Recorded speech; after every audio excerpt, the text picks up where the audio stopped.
Farrah, you are set to make your stand-up comedy debut. Was doing this something that you've always been interested in? Yeah, so I think for a while I was trying to learn from comedians, my friends sponsoring some of the biggest comedian names out there.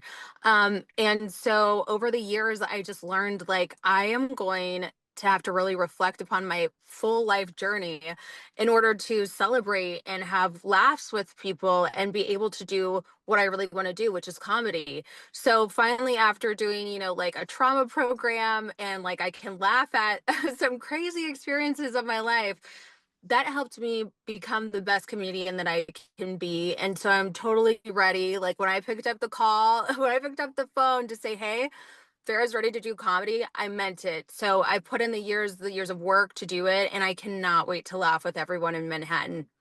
And what kind of topics will you cover in your set? What can you tease about what fans can expect to see? Yes, so I think it's like all of my transitions in life becoming the adult woman that I am. So like am I doing good at this adulting thing from being a teen mom to being an amazing mom who's almost like an empty nester. So yeah, and then talking full circle about having like my daughter who's 16. Maybe talking about like I'm not trying to roast anyone, but maybe talking about what I would title the new season of Teen Mom that's out right now. And a lot of different pop culture things because I feel like a lot of the time I am the punchline, like the butt of all jokes, but now I get to crack the jokes and roast some people.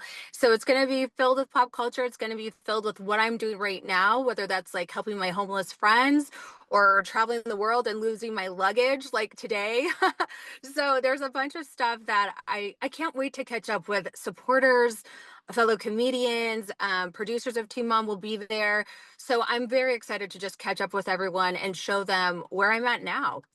And I know you brought up this season of Teen Mom. Are you watching? And also, I feel like fans have been really hoping that one day you might come back. Would that be something you'd ever be interested in? Yeah, I kind of have been alluding to fans because I don't like, or supporters of Teen Mom and fellow Teen Moms. I don't like to keep them hanging. Just the budgets have not been right. Yeah, I even did a pitch for Sophia's Sweet 16 to them, but the budgets weren't right. So if I do come back, if we get the budgets in the future, because the network sold, I would love to. And I think like this comedy venture is kind of like that next best thing. If I can't, find a home in Teen Mom anymore, it's like, let's just laugh, let's be present. We could talk about the old times, the new times, and everything in between, and also see Sophia. So I'm very excited about this. So either way, I'd love to come back and I love, keeping them here in this comedy adventure that we're going on.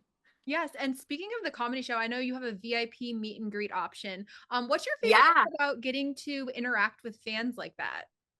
Yes, so I miss seeing my supporters. That's really why I wanted to go on the road with comedy, stop being an online mom, if you will, and get out there. So meet and greets to me are so fun. I think, laughs and lap dance, meet and greet after party is just a fun thing. I used to have residences in gentlemen's clubs, and now I'm creating this new venture in gentlemen's clubs where they have a whole level of comedy floors. Like this is like something new, something great. And I wanted it for the public. So I am super excited to do the after party. It's really cool from getting to do Spearmint Rhino and like now having these comedy opportunities come to me. I had like a nonprofit the other day for IVF and they wanted me to be their headliner for their nonprofit for IVF. So it's like, yeah, I'm doing laughs and lap dances right now, but then it's laughs and IVF. So it's really cool. And I always will have meet and greets after my, stand-up comedy. And it's so also speak I know you brought up your daughter. It's so great to see your bond with her. And I can't believe she's turned 16. What's it been like to watch her grow as a person? What's it been like to watch my daughter grow as her own young adult turning 16? I just love that she doesn't people please. I used to be such a people pleaser. I was a public school kid, really was lost in my own journey, didn't know who I was. And I think as a mom and healing myself through raising her and really working hard on that, I've seen that she blows me away. She makes me be so proud to be mom. And I love being her best friend. I am so happy that she wants the best for me. So yeah, my daughter is just amazing. I love having a teen daughter. I love that she's 16. It's like, are there two teens in the house? But there's definitely that mom and daughter dynamic still. And you've also done a podcast together. How has that experience been like for you?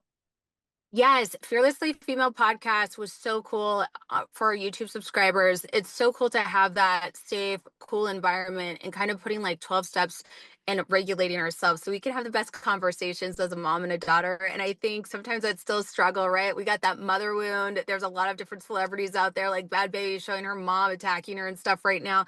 And I think, there's a time and a place to have a teen and a mom conversation and how to regulate each other and come together. So Fearlessly Female podcast is everything to me.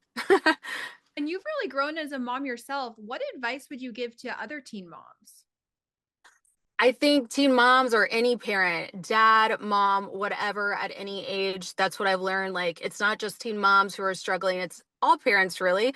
And I think to heal yourself, to seriously heal yourself while raising your child is the biggest tip that I could give any fellow parent going through it with 2 kids, 8 kids, one child.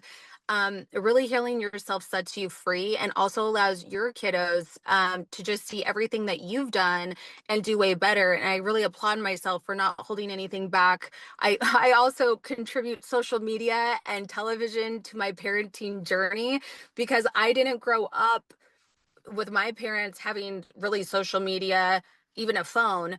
And this generation, my daughter's generation, has had phones, social media, technology, a lot more TV than I had. And her journey has been way different. And I think it's just made her more aware and have a better journey. So yeah, I don't think anything social media is bad. I think bringing it on in parenting is great. Jumping back to your comedy show, I know we've talked a little bit about Teen Mom, but like, are any of the other cast members going to show up to support you? Do you keep in contact with any of the other teen people from Teen Mom? So I do have a teen mom surprise. I don't know if I want to let the surprise out of the bag right now, but I did give 2 seats to some teen mom co-stars, and they are very important to me in my journey. Yeah. So just in case I can't come, I don't want to put it out there yet. And if they do come, they'll definitely be on the red carpet with me. I have mad love. I have mad love for the Teen Mom cast because I know it's hard for them to adult right now and the transitions. And also, there's another surprise like a week after the comedy debuted. So I know the fans were like asking so much, supporters online. So Caitlin Lowry and I will come together for her mother podcast that everyone really loves and enjoys. So I would definitely check out and get excited because Kaylin and I are going to get together up in New York. So it's going to be really fun.